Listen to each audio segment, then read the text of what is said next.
Toujours plus d'actu sur BX1 +. Voilà, on va vous parler maintenant d'une application 100% bruxelloise. Elle s'appelle Assist et elle a pour objet la promotion, la facilitation des initiatives de solidarité. C'est un développeur bruxellois qui a décidé de lancer cette application. Elle a été lancée il y a 3 semaines. Il est en train de faire le tour des communes bruxelloises pour essayer d'obtenir un petit coup de pouce. Il s'appelle David Garcia. Il est l'invité d'Arnaud Bruckner. David Garcia, bonjour. Bonjour. Donc si on vous contacte, c'est parce que vous avez développé donc cette nouvelle appli Assist. Concrètement, en quoi est-ce que ça consiste ?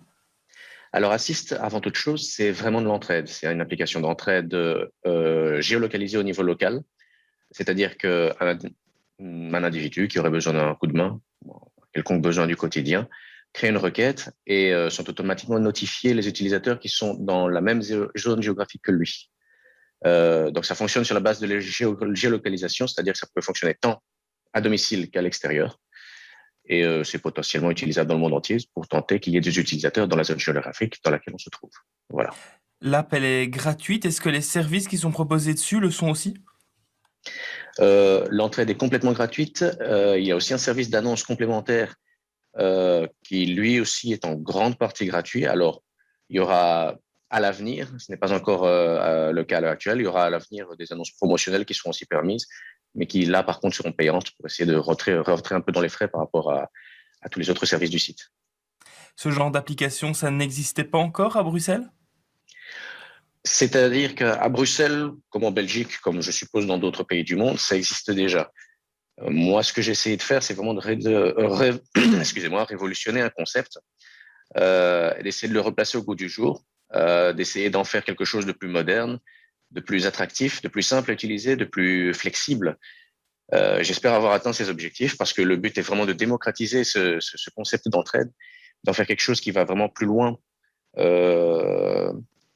qu'un simple état de fait à un moment donné lorsqu'on en a besoin, par exemple en situation de crise sanitaire comme on l'a vu actuellement, d'essayer vraiment de l'instaurer dans les mœurs et pourquoi pas de la faire grandir au même titre qu'un autre réseau social plus impactant, disons. Voilà, donc Facebook, Instagram ou quoi que ce soit d'autre. Et concrètement, comment l'idée vous est venue de lancer cette appli Assist ?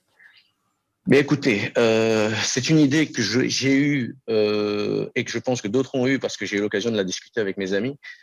Pendant le premier confinement, j'ai remarqué que mes voisins, j'ai remarqué que les gens dans le quartier, moi dans mon quotidien de bruxellois, donc, recommençaient un petit peu à parler, recommençaient effectivement à s'aider, parfois même se découvraient, tout simplement.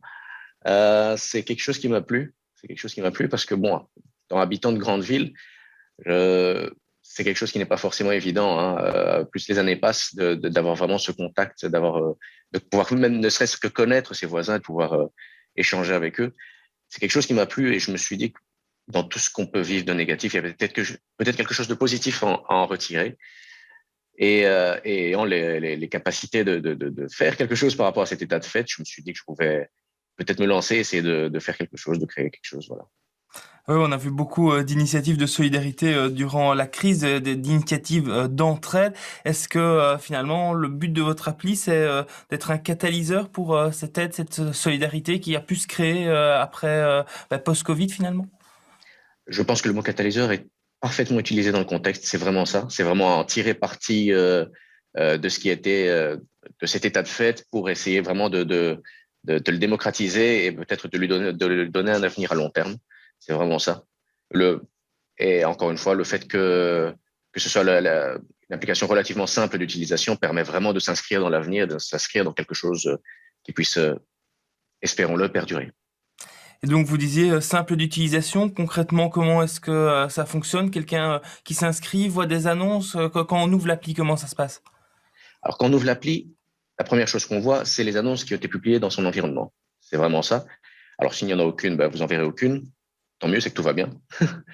S'il y en a une, c'est que vous pouvez participer. Faut savoir que lorsque vous êtes dans une zone géographique où quelqu'un crée une requête, vous recevez aussi une notification. C'est une façon d'essayer de vous pousser à contribuer, à aider. Bon, après, selon les possibilités qu'on a sur le moment, on peut choisir d'aider ou pas. Ça reste vraiment à la volonté de tout un chacun. Il ne s'agit pas de pousser non plus, d'obliger, voilà, mais c'est vraiment lorsqu'on a envie de faire le bien. C'est un outil, en fait, lorsqu'on a envie de faire le bien, de pouvoir le faire. Ça donne les moyens de pouvoir faire le bien lorsqu'on a envie de le faire. Et donc voilà, typiquement. Et pour l'instant, elle est déployée où ça, à Bruxelles? Où est-ce que quelqu'un peut déjà utiliser cette appli? Est-ce que c'est déjà dans toutes les communes? L'application est utilisable dans le monde entier, typiquement. Alors moi, étant bruxellois, je donne d'abord priorité et j'essaie de faire d'abord la promotion au niveau de l'endroit d'où je viens, de l'endroit où j'ai remarqué que moi, les choses évoluaient dans un certain sens. C'est ce que j'essaie de faire, mais l'application est utilisable dans le monde entier. Comme je vous l'ai dit, c'est géolocalisé, donc c'est un concept qui est vraiment applicable de manière universelle. C'est ce que je voulais vraiment faire, c'était vraiment démocratiser ce côté-là. Par contre, il y a un dispositif additionnel qui s'appelle des annonces. Et celui-là, à l'heure actuelle, j'essaie vraiment de me focaliser sur Bruxelles et de le faire grandir, voilà, à son rythme, on va dire. Voilà. Et justement, vous dites que vous voulez le faire grandir. Quels sont les projets pour la suite au niveau d'Assist? Bien, écoutez, là, on est vraiment dans une phase de promotion et il s'agit vraiment de la faire connaître. Vous savez, ce genre d'initiative dépend vraiment de l'adhésion d'une communauté. Il s'agit vraiment de le faire connaître et dépendamment de l'accueil, eh bien, on pourra envisager certaines choses. Là, je peux vous dire que j'ai pris contact d'ores et déjà avec toutes les communes de Bruxelles pour essayer justement de les intéresser au ce concept des annonces, les annonces qui leur permettraient donc d'avoir un contact privilégié quotidien avec leurs administrés pour divers types d'annonces, pour paraphraser, mais aussi d'autres initiatives qu'on pourrait proposer aux administrés. Voilà, j'essaie de faire vivre ce concept. Pour le moment, on en est vraiment là. D'autres phases d'évolution pourraient venir. Effectivement, il y a quelques idées, mais je pense que c'est un petit peu tôt pour en parler à l'heure actuelle. David Garcia, on le rappelle, vous êtes développeur et donc le créateur de cette nouvelle appli Assist. Merci à vous. Merci à vous. BX1 ⁇ Toujours plus d'actu.